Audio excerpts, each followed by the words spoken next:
Hello बच्चों, आप सभी का स्वागत है आपके अपनी यूट्यूब चैनल कंपोज से। तो इस वीडियो में देखेंगे क्लास 12 के सब्जेक्ट फिजिक्स के सैंपल पेपर को। और ये जो सैंपल पेपर है बोर्ड एग्जाम की तरफ से इस बार खास करके दिया गया है, क्योंकि इससे पहले आपका जो एग्जाम हो रहे थे वो आपके प्रीवियस जो आपका पुराना पैटर्न था उसी पर चलते हुए आ रहे थे कंटिन्यू। बट इस बार आपने देखा होगा कि पैटर्न पूरा चेंज कर दिया गया है, और क्या पैटर्न चेंज हुआ है वो हम इस पूरे पेपर में देखेंगे, और किस तरह का पेपर आपके इस बार बोर्ड एग्जाम में देखने को मिलने वाला है वो भी पूरा डिस्कस करेंगे। तो देर ना करते हुए ले चलता हूँ सीधा आपको सैंपल पेपर पर। और ये जो सैंपल पेपर है इसमें से लगभग 60-70% आपके बोर्ड एग्जाम में क्वेश्चन देखने को मिलने वाले हैं इस प्रश्न पत्र से। और पूरा एकदम लेटेस्ट पेपर है आपका। ऐसा ही पेपर आपके बोर्ड एग्जाम में भी सेम टू सेम आने वाला है, बस कुछ क्वेश्चन इधर से उधर होंगे, बाकी लगभग सेम टू सेम आपको देखने को मिलने वाले हैं। यहाँ पे देख लो पेपर का जो स्टार्टिंग है वो देख लो, यहाँ पे क्या लिखा है, रोल नंबर। यानी रोल नंबर जो भी आपका आएगा बोर्ड की तरफ से वो आपने रोल नंबर यहाँ पे फिल कर देना है। उसके बाद सेकंड नंबर पर आप देख रहे हैं क्या, आपको टोटल दे रखा है प्रतिदर्श प्रश्न पत्र 2023 भौतिक विज्ञान और सैद्धांतिक फिजिक्स थ्योरी। क्लियर है। उसके बाद पूर्णांक आपका 70 नंबर, 30 नंबर आपके प्रैक्टिकल मार्क्स रहते ही हैं, इसमें कोई चेंज नहीं हुआ है। समय आपका 3 घंटा, इसमें कोई चेंज नहीं हुआ है। ठीक है। तो इतना आपको ऑलरेडी पहले से पता था, बस क्या चेंज हुआ है वो अब हम इसके अंदर जाकर के देख लेते हैं। बाकी किस तरह के क्वेश्चन आने वाले हैं वो भी अच्छे से देखेंगे। और जो बच्चे चैनल पर फर्स्ट टाइम विजिट कर रहे हैं चैनल को जरूर सब्सक्राइब कर लीजिएगा, ताकि जो भी आने वाली वीडियोस हैं आपके बोर्ड एग्जाम से रिलेटेड वो आपको टाइम रहते मिल जाए। तो पहले हम निर्देश पढ़ लेते हैं। निर्देश में क्या-क्या पॉइंट दिए हुए हैं। पहला पॉइंट आप देख रहे हैं, इस प्रश्न पत्र में कुल 28 प्रश्न हैं, सभी प्रश्न अनिवार्य हैं। दूसरा है, प्रश्न पत्र 1 से 8 खंड हैं, प्रत्येक खंड बहुविकल्पीय प्रश्न है, जिसमें प्रत्येक प्रश्न के उत्तर में 4 विकल्प दिए गए हैं। यानी इस बार आपके ऑब्जेक्टिव टाइप यानी एमसीक्यू, ठीक है, multiple choice question type question आपको देखने को मिलने वाले, जो कि इससे पहले लगभग 2 से 4 ही देखने को आते थे। उसके बाद सेकंड नंबर देख रहे हैं, इसी में आगे हम पढ़ते तो सही विकल्प अपनी उत्तर पुस्तिका में लिखिए, प्रत्येक खंड में पूछा गया प्रश्न 1 अंक का है। क्लियर है। उसके बाद तीसरा पॉइंट है आपका, प्रश्न संख्या 2 से 7 तक प्रत्येक प्रश्न 1 अंक का है। प्रश्न संख्या 8 से 17 तक प्रत्येक प्रश्न 2 अंकों का है।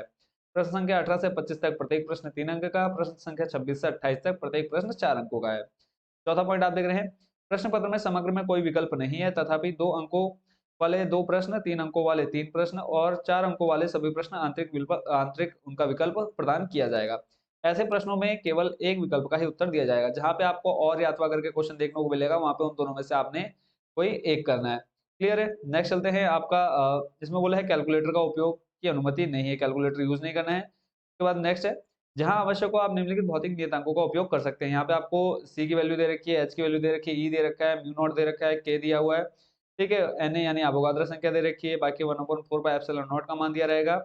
एम एन यानी न्यूटन की सहती, इलेक्ट्रॉन की सहती और रिडबर्ग नियतांक, ये आपको सब कुछ दिया हुआ है। यानी इन वैल्यूज को आपने याद नहीं करना है, ये आपको एग्जाम में देखने को मिल जाएंगे। जो बच्चे इंग्लिश मीडियम वाले वो लोग यहाँ से इसको पढ़ लीजिएगा।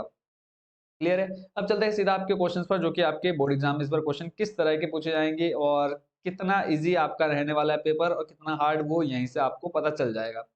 क्योंकि बोर्ड एग्जाम सैंपल पेपर का मतलब क्या हो, उसी का प्रारूप, यानी किस ये जो आने वाला आपका बोर्ड पेपर है वो किस तरह का आएगा वो आपको यहाँ पे पूरा बता दिया गया है। तो पहला आप देख रहे हैं, दो आवेशित वस्तुओं को जोड़ने पर उनके बीच वैद्युत धारा प्रवाहित नहीं होती, यदि उनके क्या है, क्या चीज समान होने पर वैद्युत धारा का प्रवाह नहीं होगा उनके बीच, तो वो आपने। और इसमें बच्चों जो starting MCQ type question answer है, उनके आंसर जो है आपने कमेंट बॉक्स में बताना है कि कितने क्वेश्चंस के आंसर आपको पहले से ही याद थे। ठीक है। बाकी इसका सॉल्यूशन में मैं बहुत जल्दी आप लोगों को प्रोवाइड करा दूंगा।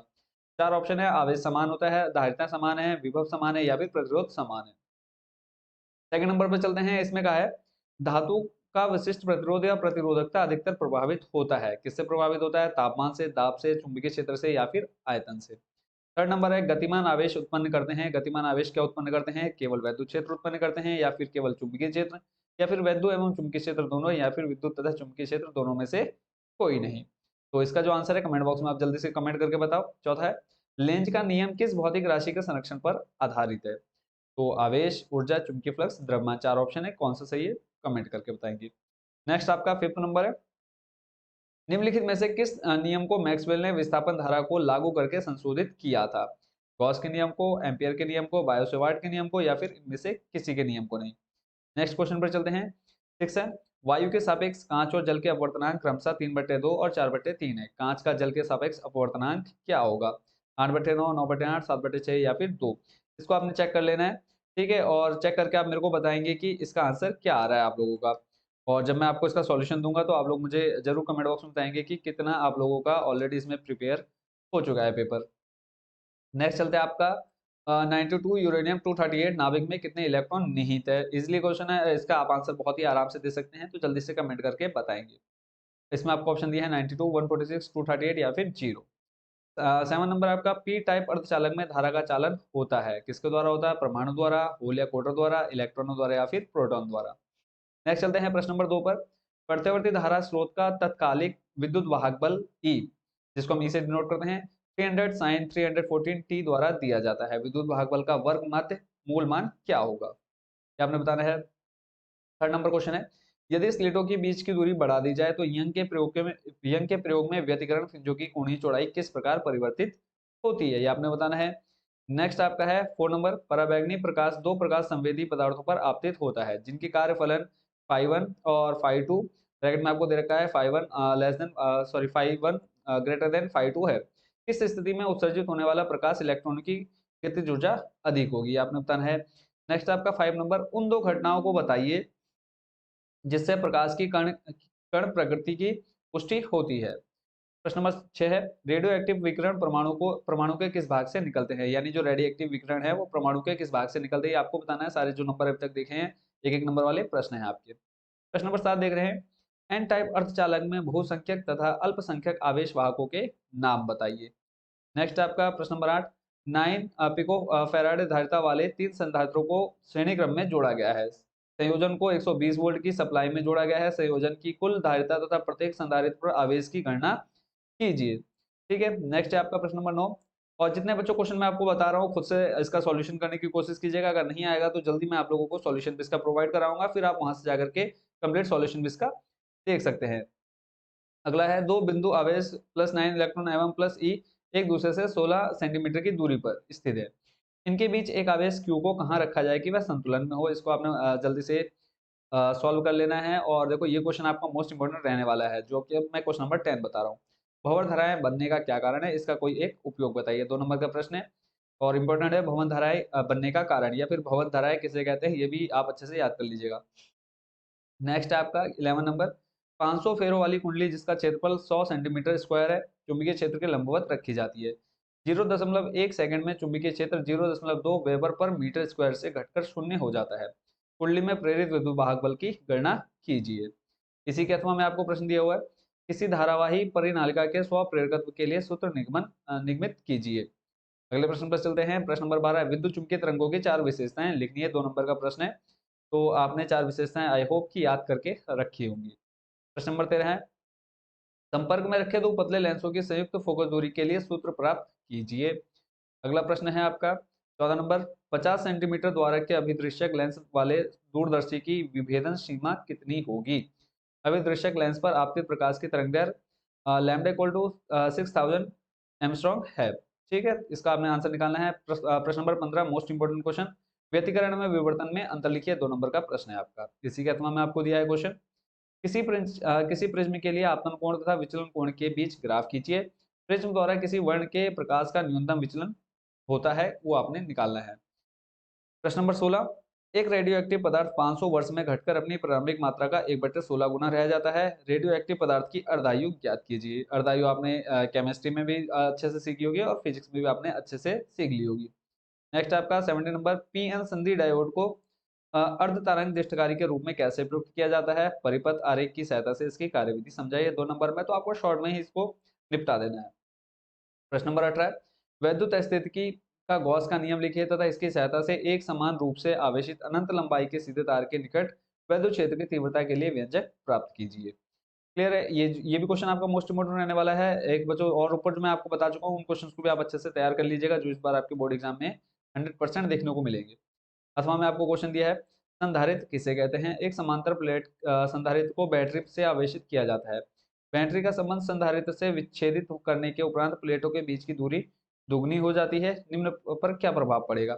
नीचे आपको बता रखा है कि किस किस पर प्रभाव पड़ना है, वो आपका है धारिता पर क्या प्रभाव पड़ेगा, संग्रहित ऊर्जा पर क्या प्रभाव पड़ेगा। ये जो क्वेश्चन है आपका 3 नंबर का है, तो इसको थोड़ा आपने अच्छे से करना है। प्रश्न नंबर 19 है, किसी चालक में इलेक्ट्रॉन के अपवाह वेग से क्या तात्पर्य है। किसी चालक के लिए अपवाह वेग तथा वैद्युत धारा के बीच संबंध स्थापित कीजिए। 3 नंबर का प्रश्न है, आपको इसको अच्छे से करना है।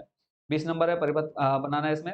एक परिपथ चित्र की सहायता से दिखाइए कि चल कुंडली धारामापी को दी गई कोटि के अमीटर में कैसे बदला जा सकता है।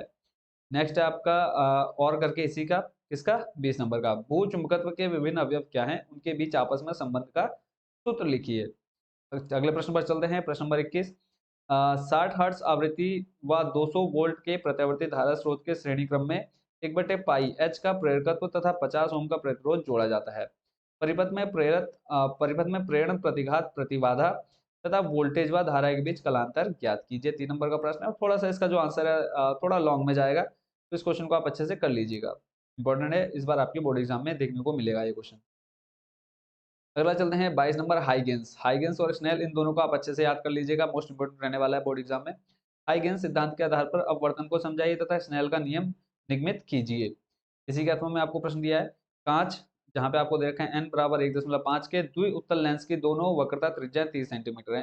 लेंस की वायु में फोकस दूरी ज्ञात कीजिए। जब इस लेंस को किसी पारदर्शी द्रव में डुबाया जाता है तो उसकी फोकस दूरी 120 सेंटीमीटर हो जाती है। द्रव का अपवर्तनांक ज्ञात कीजिए। 3 नंबर का प्रश्न है, तो इसको आपने इग्नोर नहीं करना है।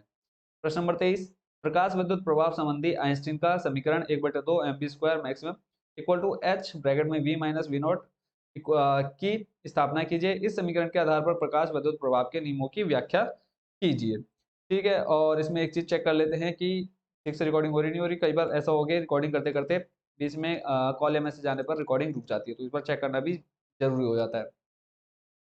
अगले प्रश्न पर चलते हैं। अगला जो नेक्स्ट क्वेश्चन है उसको देख लेते हैं क्या पूछा है। और जितने क्वेश्चन बच्चों आप देख रहे हैं सारे इंपॉर्टेंट रहने वाले, तो किसी भी क्वेश्चन को आपने छोड़ना नहीं है। अगला है प्रश्न नंबर आपका 24, अल्फा कण को देख लेते हैं। 24 नंबर दे रखा है, अल्फा कण की प्रति न्यूक्लियन बंधन ऊर्जा ज्ञात कीजिए जबकि वास्तविक द्रव्यमान 4.00389 AMU है। ठीक है, ऑटोमिक मास AMU है। अगला है प्रोटॉन की सहिति MP आपको दे रखा है 1.00813। ठीक है, AMU न्यूट्रॉन की सहिति आपको दे रखी है। उसके बाद 1 AMU इक्वल टू दे रखा है कितना, वो आप यहाँ देख पा रहे होंगे। नेक्स्ट आपका प्रश्न नंबर 25, जेनर डायोड क्या है, इसका उपयोग वोल्टेज नियामक के रूप में किस प्रकार किया जाता है, चित्र सहित समझाइए। जेनर डायोड इंपॉर्टेंट क्वेश्चन रहने वाला है ये भी आपकी एग्जाम में। 26 नंबर आपका विभव मापी की संरचना तथा कार्यविधि का वर्णन कीजिए। इसके द्वारा दो सेलों के विद्युत वाहक बलों की तुलना कैसे की जाती है, परिपथ का आरेख बनाकर समझाइए। 4 नंबर का है, तो थोड़ा लेंथी आपने इसको करना है। और मोस्ट इंपोर्टेंट क्वेश्चन आपका किरचॉफ के नियम क्या है, इनकी व्याख्या कीजिए। इनकी सहायता से व्हीटस्टोन सेतु के संतुलन की स्थिति में आवश्यक प्रतिबंध ज्ञात कीजिए। अज्ञात प्रतिरोध ज्ञात करने के लिए किरचॉफ का नियम का इस्तेमाल किया जाता है, तो कैसे किया जाता है वो आपने पूरा यहाँ पे डिटेल से समझाना है। और लास्ट क्वेश्चन आपके इस पेपर का कहा है, इसमें दो समानांतर धारावाही चालकों के बीच लगने वाले बल के लिए सूत्र स्थापित कीजिए। 2 नंबर का, और इसी को फिर आगे आपको बोला है कि सेकंड इसमें दिया है सेकंड पार्ट, दो समानांतर तारों के बीच की दूरी ज्ञात कीजिए जबकि उनमें क्रमशः 100 एम्पीयर व 20 एम्पीयर की विद्युत धाराएं बहती है और वे एक दूसरे को 0.08 न्यूटन पर मीटर के बल से प्रतिकर्षित करती हैं तथा धाराओं की दिशा क्या होगी। 2 नंबर का क्वेश्चन है, यानी 4 नंबर का टोटल ये क्वेश्चन आपको देखने को मिलेगा। अगला है अथवा करके और क्वेश्चन दिया इसी के अथवा में लास्ट वाला, एक इलेक्ट्रॉन 10⁴ वोल्ट के विभवांतर से त्वरित होकर अपने वेग के लंबवत कार्य कर रहे 0.04 टेस्ला के एक समान चुंबकीय क्षेत्र में प्रवेश करता है। प्रक्षेप पथ की वक्रता त्रिज्या ज्ञात कीजिए। और नीचे आपको दिया है क्वेश्चन सेकंड, एक लंबे सीधे तार में कितनी धारा प्रवाहित करेगी तार से 10 सेंटीमीटर की दूरी पर 1 × 10⁴ वेबर पर मीटर स्क्वायर का चुंबकीय क्षेत्र उत्पन्न हो जाए। ठीक है, उसके बाद नेक्स्ट जो क्वेश्चन है आपका उसको देख लेते हैं। मेरे को लगा था शायद लास्ट क्वेश्चन है, बट उसके बाद भी आपको शायद मैं इसमें 30 क्वेश्चन है, मैथ में शायद आपको 27 क्वेश्चन थे, इसलिए कंफ्यूजन हो रही थी। 28 है, एक संयुक्त सूक्ष्मदर्शी में अभिदृश्यक तथा नेत्रिका के बीच की दूरी 12 सेंटीमीटर है।